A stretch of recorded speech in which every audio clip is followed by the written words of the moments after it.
Good afternoon. My name is Vian Pan.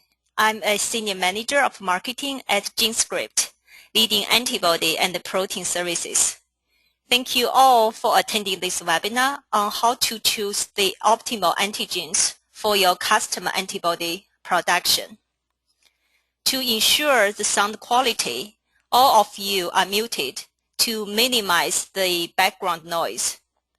If you have any questions during my talk, please send your questions through the chat box at the right lower corner of the screen. I will address your questions altogether at the end. Here is a little bit about my background.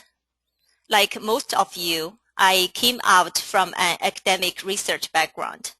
I got my PhD from UPenn, where I studied gene regulation of stem cell differentiation. After graduation, I went to NIH and did my postdoc training there, where my research focused on mitochondria function in metabolic disease. During both my PhD and postdoc studies, I encountered situations when custom antibody development is needed. One is that there was no readily available cataloged antibody for my target. The other is that all available cataloged antibodies didn't work in my chromatin iPSA.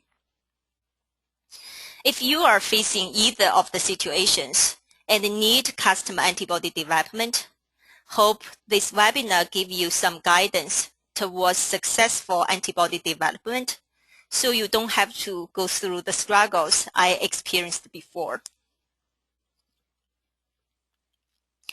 When a custom antibody development project arises, the first thing you need to consider is to develop monoclonal or polyclonal antibody. Each has its advantages and disadvantages. We will discuss the details in the next few slides. The second thing to consider is which antigen to use, protein or peptide, for animal immunization, which is the focus of this webinar. We will go through the characteristics of a good antigen, what's the advantages and disadvantages of protein and peptide antigen, how to choose protein or peptide antigen based on your applications. In the end, I will go through some of our customers' most valued antibody services and how GenScript stands out from our competitors. Let's start with the first decision-making point in your antibody development, to choose a monoclonal or polyclonal antibody. Monoclonal and polyclonal antibodies differ in their specificity and their production methods. Monoclonal antibodies are produced by identical immune cells, clones from a single parent cell, and only recognize a single epitope, making them very specific and can be used for quantitative purpose. Polyclonal antibodies, on the other hand, are produced by multiple immune cells, recognize multiple epitopes, and are less specific compared to monoclonal antibodies. Keep in mind that specificity is a double-edged sword. It can be sometimes an advantage and sometimes a disadvantage, depending on your application. Let's first take a closer look at monoclonal antibodies. Monoclonal antibodies are made by immunizing a host animal, usually mouse or rat, with an antigen, and then fusing that animal's spleen cells with melanoma cells to create immortal hybridoma cell lines. The cells are then growing in a selection medium called het medium. Only furin cells, hybridoma, can survive in such selection medium, and non-fused spleen cells and melanoma cells are dead. Then, the most productive and stable hybridoma clones can be screened out for antibody production, and the purified monoclonal antibody can be obtained from the supernatant of that hybridoma culture. Understanding how monoclonal antibodies are generated makes it easy to remember the pros and cons of monoclonal antibody. As monoclonal antibody is produced by identical clone cells, it's highly specific and recognize only one epitope of an antigen. Also, generating an immortal cell line is an advantage of monoclonal antibody because it has the ability to produce unlimited identical antibodies, making experiments highly consistent.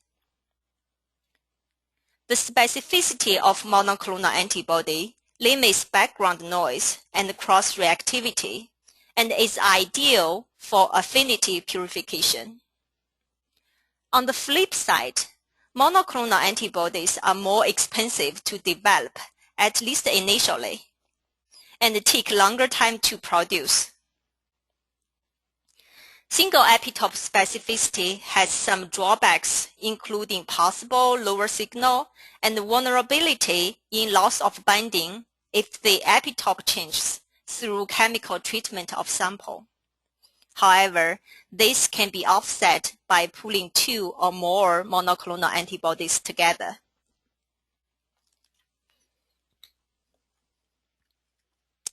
After reviewing monoclonal antibody pros and cons, let's now take a look at how polyclonal antibodies are made. Polyclonal antibodies are generated by first immunizing host animals with antigen. The host animals can be rabbit, sheep, rat, hamster, horse, etc., depending on the amount of polyclonal antibody needed, as well as the closeness of spaces between antigen and host animal. After antigen was injected into host animal, the antigen is then digested by macrophage, presented and recognized by B cells and helper T cells. The B cells replicate to produce plasma cells, which are the antibody-producing cells. Serum containing these antibodies is then collected from the host animal, and purified polyclonal antibodies can be obtained by immunoaffinity purification from serum.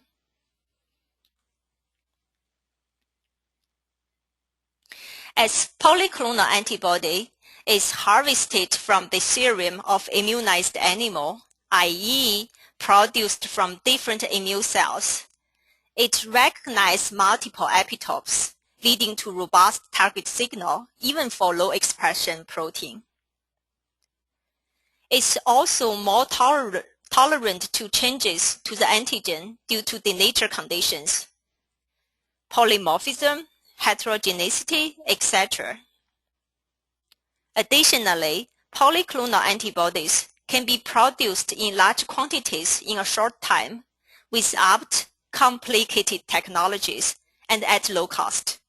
You just need to immunize either large-size animals such as goat, horse, or use small animals.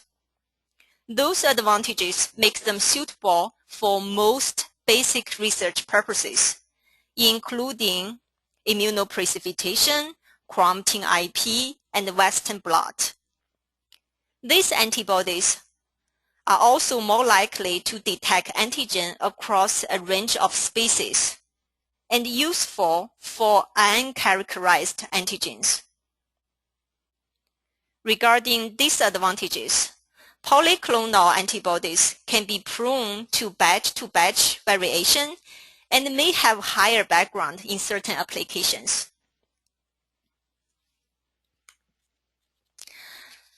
After reviewing the pros and cons of monoclonal and polyclonal antibody, you can probably make your mind on choosing poly or monoclonal antibody based on your application and budget.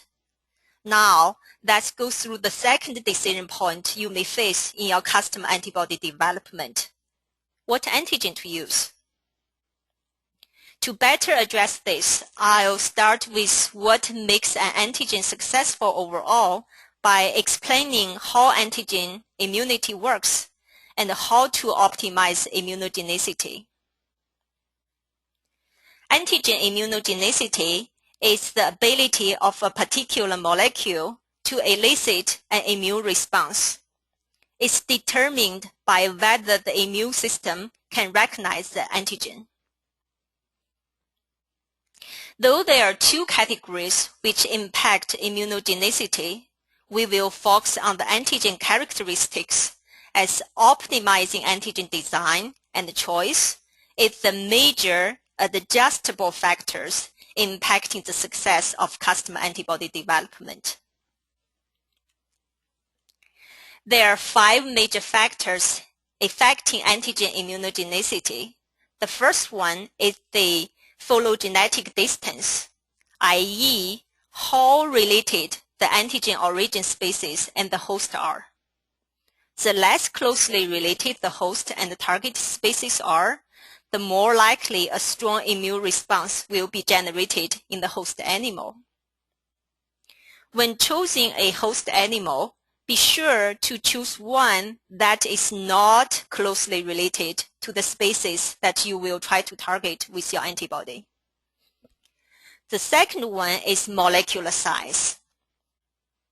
Generally, it's better to choose an antigen with higher molecular weight.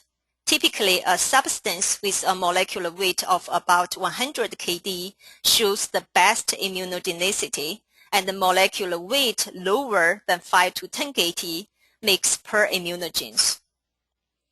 If a peptide antigen is being used, it should be conjugated to a carrier protein to increase the molecular weight and increase the likelihood of generating an antibody. The third one is the epitope density in antigen.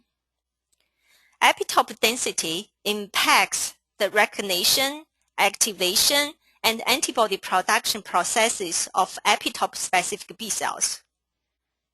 An antigen with high epitope density increases its immunogenicity and corresponding antibody affinity. If repeated epitopes are desired, they can be designed and added to furin proteins to increase immunogenicity. The fourth one is the chemical composition and heterogeneity. Molecules with the high internal molecular complexity and heterogeneity are good immunogens. A homopolymer polypeptide chain of any amino acid, even though big in size, will still fail to induce an immune response due to the lack of heterogeneity. Addition of different amino acids at different sizes of the same homopolymer makes it immunogenic. The last one is degradability of antigen. After antigen was degraded and processed by macrophage, antigen presentation to T helper cells and B cells is essential for both hormonal and cell-mediated immune responses. Therefore, molecules that cannot be processed and present to T cell and B cells become poor immunogens. In terms of antigen options for antibody development, they can be carbohydrates, lipids, nucleic acids, small molecules, and protein or polypeptides. The most common used antigen choices are protein or polypeptides. We will now explore the characteristics of protein and peptide antigens and discuss which to use based on intended applications.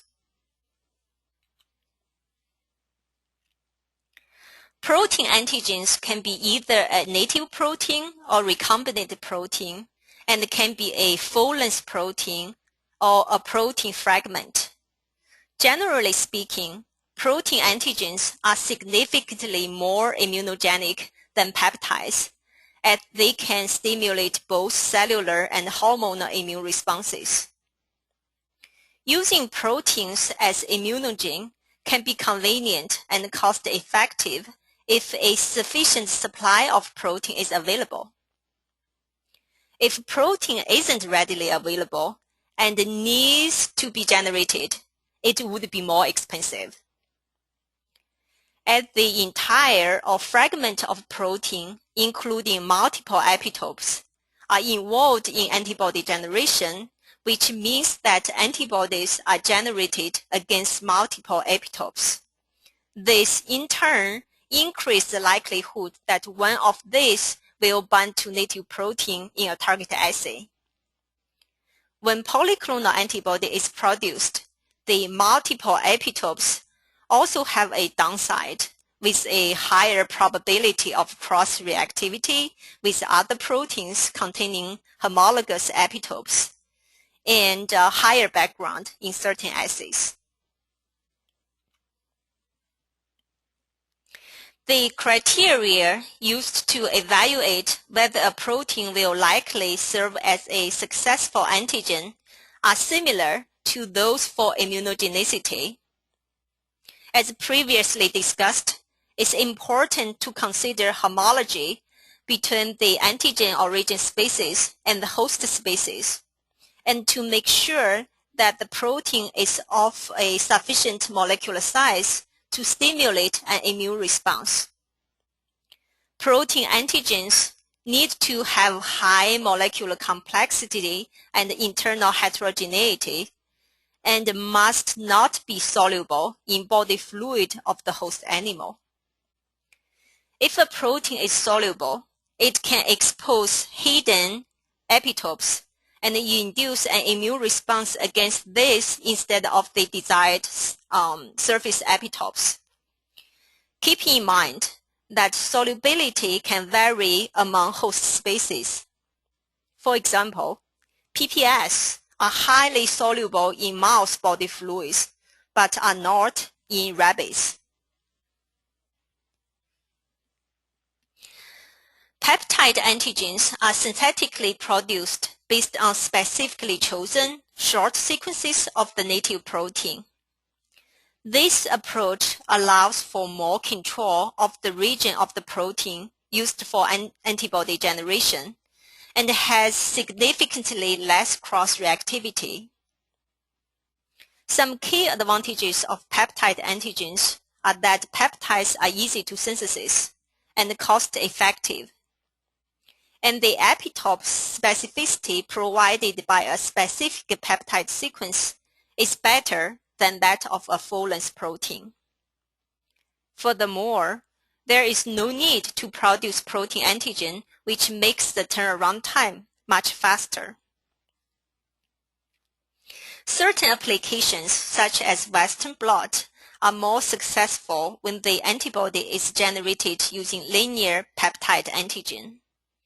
Also, for a site-specific antibody, such as phosphor-specific antibody, it's better using a peptide antigen, as it has better epitope specificity than full-length protein.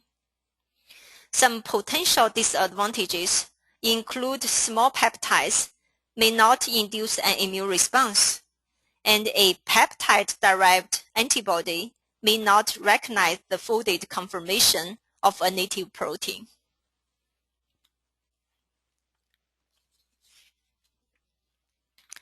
For peptide antigens, there are more factors to consider for choosing the optimal one. Here, I listed 9 important considerations to keep in mind when designing a peptide antigen. Our expert scientists have optimized this process, and in the following slides, I'm going to share their knowledge on each of these optimization points. The first criterion is homology. Since the immune system is designed to react to foreign molecules, it is very important to choose a unique sequence with low homology, which will help to enhance immunogenicity and also ensure antibody specificity to the target protein. The second factor to consider is epitope selection. One of the most important strategies on optimizing antigen design is to choose epitopes with hydrophilic surface exposed sequences. It's based on the fact that antibodies tend to bind to epitopes on the protein surface, and the most naturally occurring proteins in aqueous solution have their hydrophilic residues on the protein surface and hydrophobic residues buried in the interior. Additionally, epitopes have a high degree of mobility, thus flexibility tends to work better in practice. By designing a peptide sequence to be hydrophilic, surface-oriented, and flexible, you will increase the chances that the resulting antibody will bind to one of the exposed epitopes on the native protein.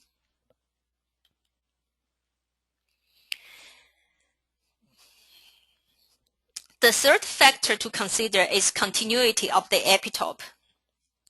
Epitope sequences in proteins generally consist of 6 to 12 amino acids and can be classified as continuous or discontinuous.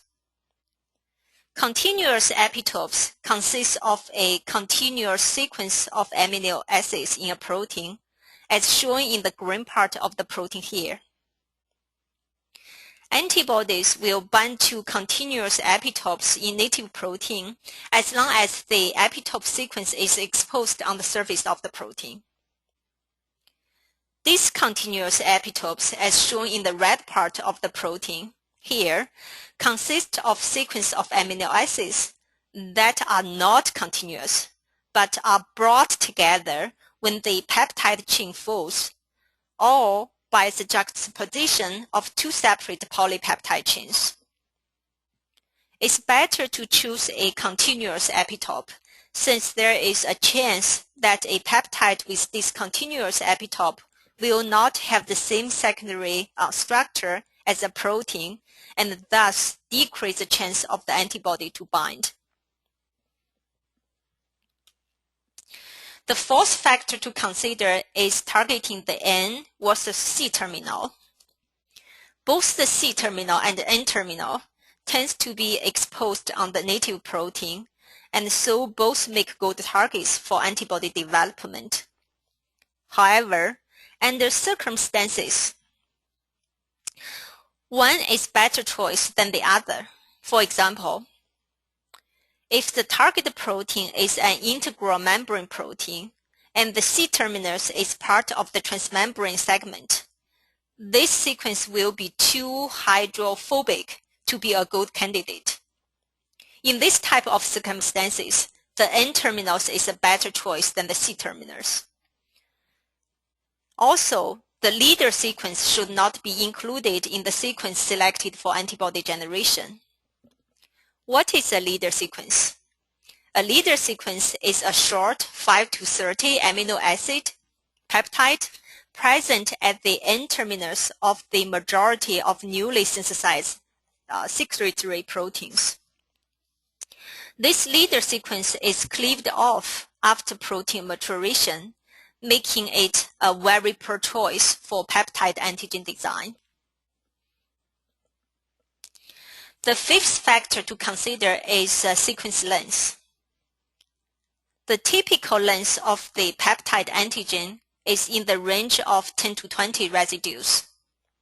Shorter sequence can offer great specificity, but at the risk of being less likely to be exposed on the surface of native protein.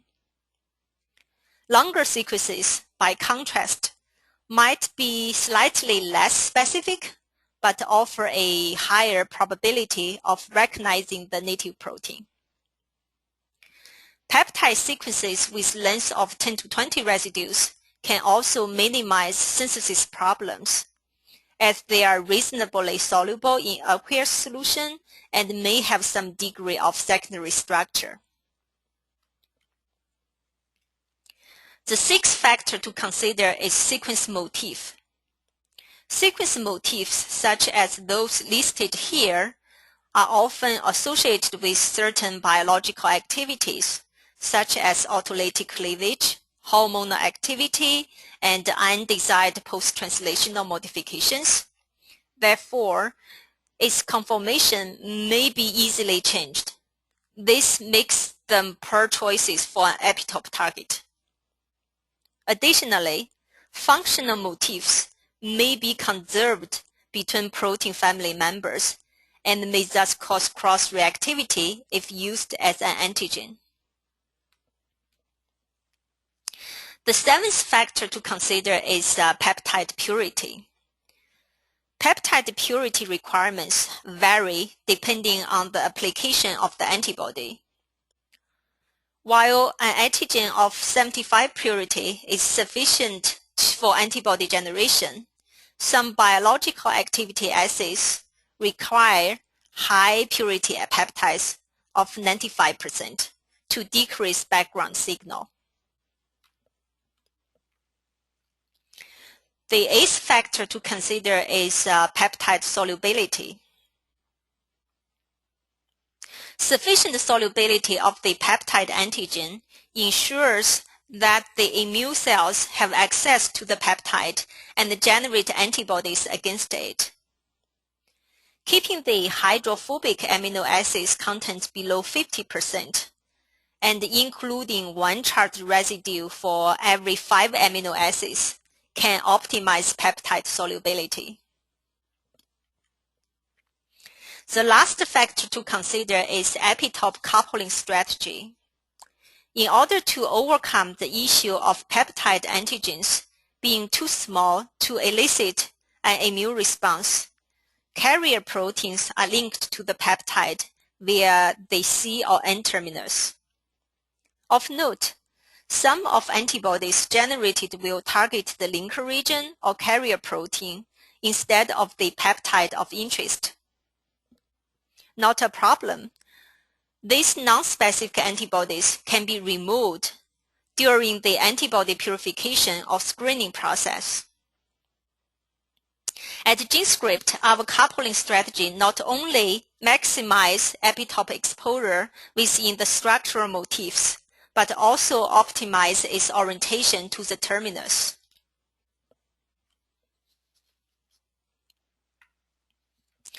All those information boils down to the primary question of this talk: which antigen to choose, protein or peptide? The answer mostly relies on your intended application. In order to choose the type of antigen the most optimal for your application, it's important to classify your application based on using denatured protein or native protein.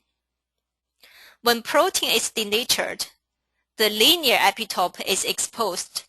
When protein is in its native form, the folded epitope may be present. Here are the most common used applications that use antibody to target either denatured or native form of protein.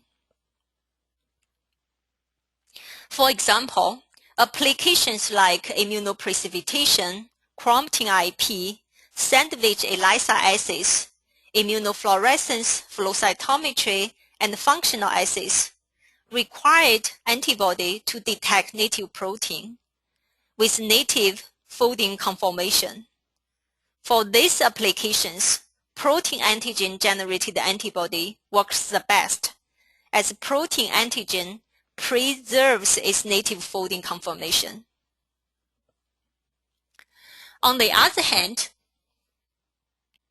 peptide antigens typically tend to work better for applications which use denatured or linear protein, such as Western blot, IHC, ELISA, etc. As the denatured protein more closely mimics the conformation of a linear peptide, which makes a peptide antigen an ideal antigen for antibody production for such applications. Now it's decision time: protein or peptide antigen. This flowchart can guide you through the decision process.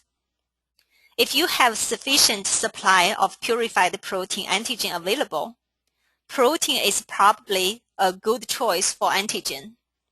If not, you need to decide whether a protein antigen is required. If your intended applications are IP, sandwich ELISA, immunofluorescence, FACS, and functional assays, it's better to choose a protein antigen. If your intended applications are Western blot and ELISA, in which denatured protein is involved, it's better to use peptide antigen. This slide is your bring home message.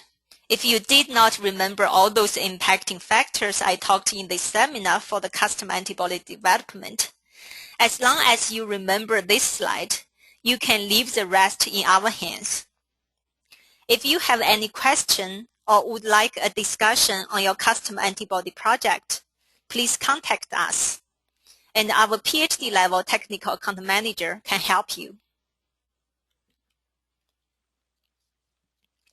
You may wonder why you should choose our services. Well, I'm going to go over our major advantages that make GenScript stand out from our competitors. The primary advantage of our antibody services is that we offer our customers a comprehensive one-stop service for antibody production. All that is required from you is the target protein sequence, and we use our years of expertise to design, optimize, and produce either protein or peptide antigen, optimize antibody development, and deliver you the purified antibody.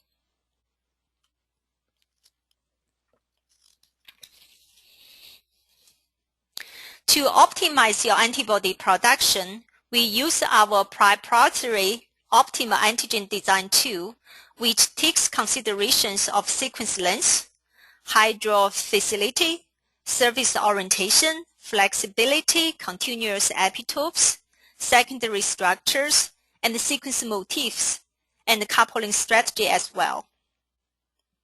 This optimum antigen design tool integrated other available commercial software packages with our own algorithm to produce the most specific and highest affinity antibodies possible. One concern you may have for custom antibody production is that the antibody wasn't working or the yield might be low. At GenScript, the success rate of our custom antibody development is so high that we can offer the guaranteed packages. We guarantee the amount of antibody or hybridoma, ELISA titer, and the Western blot result, depending on the chosen package, which means that if we were not able to deliver antibody with the specifications in the guaranteed package, there will be no charge to you, so you are risk-free. Another big advantage with our antibody services is our turnaround time, which is the fastest in the industry in terms of delivering purified polyclonal antibodies or developing specific hybridoma for monoclonal antibody production. You can get your purified polyclonal antibody or hybridoma in just 45 days. And all our antibodies are produced in our ALAC accredited and OLAW certified facilities. Those are the things made us stand out from our competitors. To give you a peek of our most popular antibody services, I included the following 2 slides. You can also find such information on our website. This table shows our MonoExpress packages. When you need custom polyclonal antibodies, you just need to tell us your target protein sequence. Our PhD scientists design 3 peptides for the gold package, 2 peptides for the silver package, and 1 peptide for the basic package as antigen to generate polyclonal antibody. All are delivered in 45 days. Using 3 peptides as antigen in gold packages significantly increased the success rate of antibody, as 3 polyclonal antibodies will be generated against 3 different epitopes, which typically have Western blot success rate over 95%. If you need protein as antigen, we have premium package that produce protein as antigen for your antibody development. We offer similar options for monoclonal antibody development. The MonoExpress Gold packages generate recombinant protein as antigen and guarantee Western blot detection towards immunogen. The silver package use 2 peptides, and the brown package use 1 peptide as antigen. If you have your own protein antigen ready, you can choose the basic package for your monoclonal antibody production, which also comes with Western blot and ELISA titer guarantee.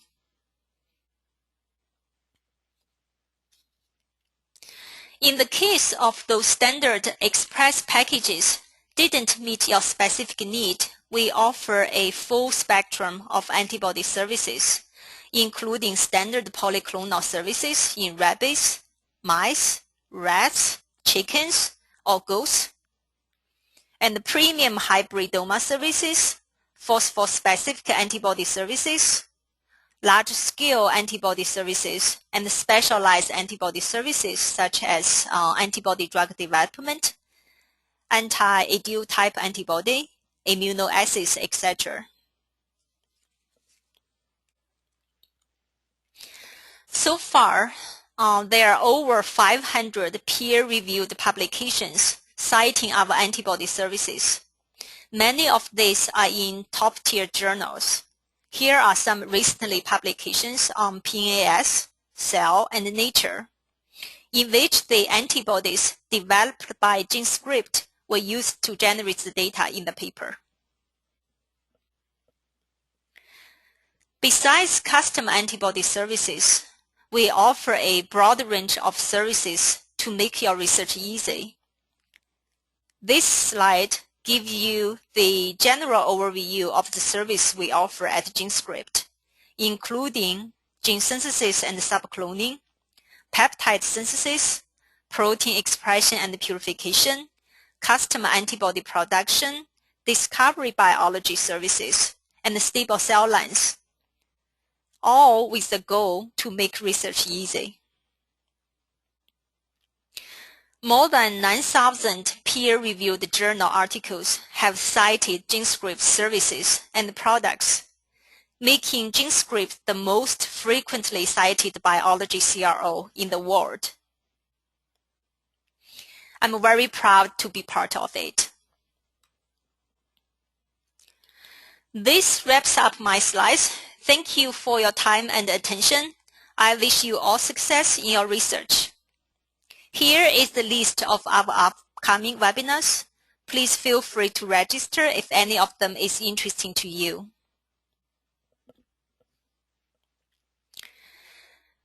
I see that questions have been coming in all along.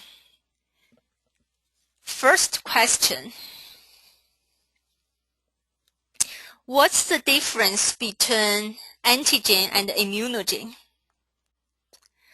Nowadays, antigen and immunogen are often used interchangeably. Just to be precise, they describe 2 types of interactions between a molecule and the immune system. An immunogen refers to a molecule that is capable of eliciting an immune response by an organism's immune system, whereas an antigen refers to a molecule that is capable of binding to the product of that immune response, antibody. So an antigen is necessarily an immunogen is necessarily an antigen, but an antigen may not necessarily to be an immunogen. Another question, for protein antigen, do you use full-length protein or fragment of protein? This depends on several factors, such as the size of protein, how difficult to express the whole protein in bacteria system, and what customer need. Typically, we use fragment of protein as antigen, and for low molecular weight protein, we can use full-length protein as antigen. Question: do you offer endotoxin removal service after antibody production? Yes, we do offer endotoxin removal service. Our standard EU criterion is less than 3 EU per mg. If you need lower EU, we can certainly go down further upon your request and with additional charge. Question: do you offer pre-immune serum for testing before starting the antibody developing project? Yes, that can be requested, though it's not our standard service. If you concern the animal background for certain applications, you can first request the immune serum for testing before the project starts. We will send you the pre-immune serum and hold the host animal for you for 3 weeks. Once we hear back from you, we will start the immunization of the host animal. Of note, the pre-immune serum will be routinely included in the final polyclonal antibody delivery, no matter whether the pre-immune serum is requested at the beginning.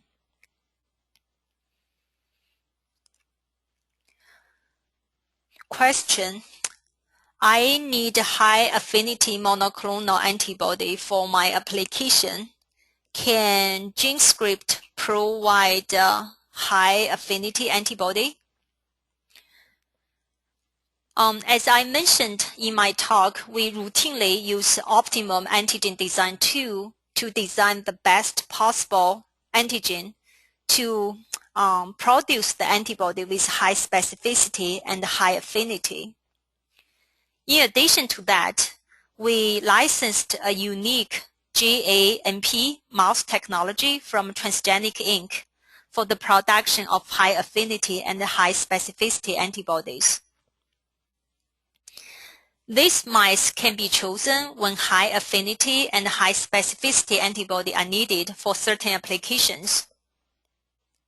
The GAMP mice are available for all our hybridoma services, including our fast monoclonal antibody services, i.e. MonoExpress services I showed you here, and also phosphor-specific monoclonal antibody services, customized monoclonal antibody packages, and antibody drug development services can all use GAMP mice to produce high affinity and high specificity antibodies.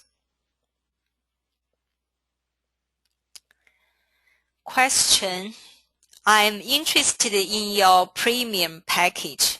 Will you provide the sequence of the protein fragment used for immunization?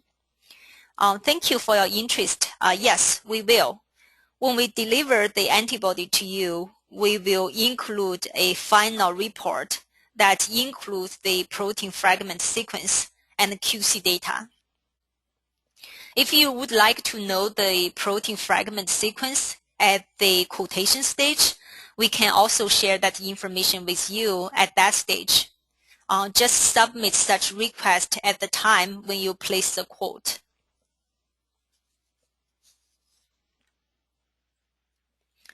Question: it seems that for peptide antigen, you offer maximum 3 peptides as antigen in a package.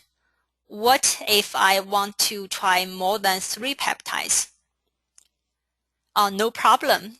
If you would like to use more than 3 peptides as antigen, Just let us know when you place the order or request the quote. In fact, it happened a few times that customers use up to 6 peptides as antigen in their antibody development. Usually, using 3 peptides as antigen can boost the success rate of Western blot over 95% already. Another question: what methods do you use for large-scale antibody production? For polyclonal antibody, we can use large-size animals such as horse, goat, sheep, etc., or we can use small host animals.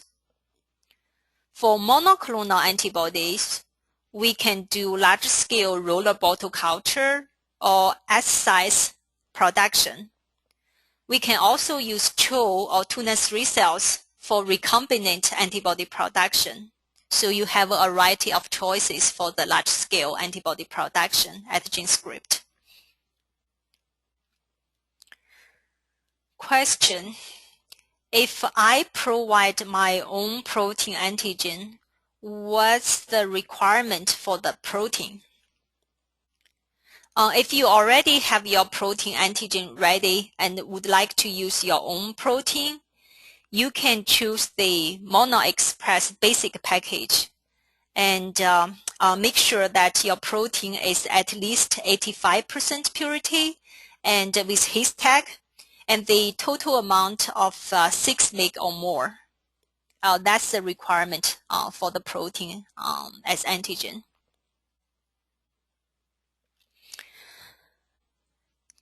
Due to the time limit, I will take the last question. This is a good one. I knew the question is, I knew some companies charge a setup fee for monoclonal antibody development. How about GenScript? Thank you for bringing this up. In fact, I had done some side-by-side comparison of our MonoExpress services and our competitors. GenScript is the only vendor that do not charge setup fee for monoclonal antibody development. As I mentioned in my presentation, we are the fastest in delivering purified polyclonal antibody or hybridoma for monoclonal antibody development. For the monoclonal antibody, we are at least 3 weeks faster than our competitors. Also, we guarantee the amount of antibody delivered and the ELISA titer and even Western blot result. No one else offers such comprehensive guarantees with such fast turnaround time. With all those advantages combined together, GenScript is the best in the industry for the custom antibody production. I'll stop here. Please note that all the questions, including those that I did not have time to address here, will be posted online. This webinar will also be archived on our website, so please visit our website to take advantage of these resources. Right after this webinar, there will be a quick poll on your screen. Please take a moment to complete. We love to hear your feedback. Again, thank you all for your time and attention. And on behalf of GenScript, we wish you all success in your research.